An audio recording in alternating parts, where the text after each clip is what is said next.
Most cheesecakes try to be perfect. This one doesn't even bother, and that's exactly why it's so good. Today I'm going to show you how to make a rustic Greek yogurt cheesecake topped with a cherry sauce. Start with 1300 grams of full-fat Greek yogurt. Then line a strainer with cheesecloth, set it over a bowl, and pour in the yogurt, and stick it in the fridge for a few hours. Now preheat your oven to 350 degrees Fahrenheit and butter a 9-inch springform pan and line the bottom with parchment paper. Then in a bowl mix 200 grams of graham cracker crumbs, roughly about 1.5 cups, 30 grams of chopped walnuts, then pour in 75 grams of unsalted melted butter. It's roughly about 7 tablespoons. Then mix it until it holds together like wet sand, then spread it out evenly on the bottom of the pan. Then pop it in the oven and bake it for 10 minutes till it firms up. Then take it out and turn your oven up to 440 degrees Fahrenheit or 225 degrees Celsius. While our oven's preheating, let's make our filling. Add your 1000 grams of Greek yogurt, roughly 4 cups of your strained yogurt to the bowl, and then slowly add in 200 grams of sugar a bit at a time while it's mixing. You can also use sugar substitute here if you want to make it with a little less sugar. Now add in the zest of 1 lemon, the juice of half a lemon,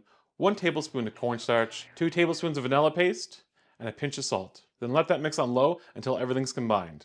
Then crack in 5 eggs, one at a time. After that, add in 2 egg yolks.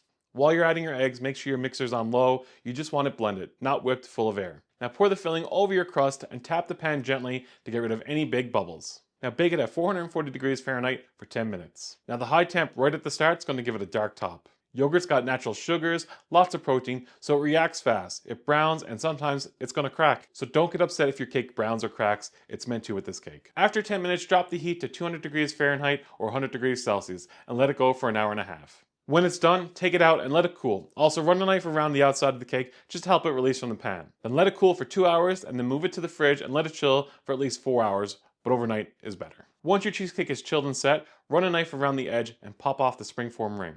Then slice it with a clean sharp knife and plate it up and spoon on some of that delicious cherry topping. The filling is light and creamy, the crust gives you a bit of crunch, and the cherries give you enough sweetness to balance it all out. It's not fancy, it's rustic, something that you make at home.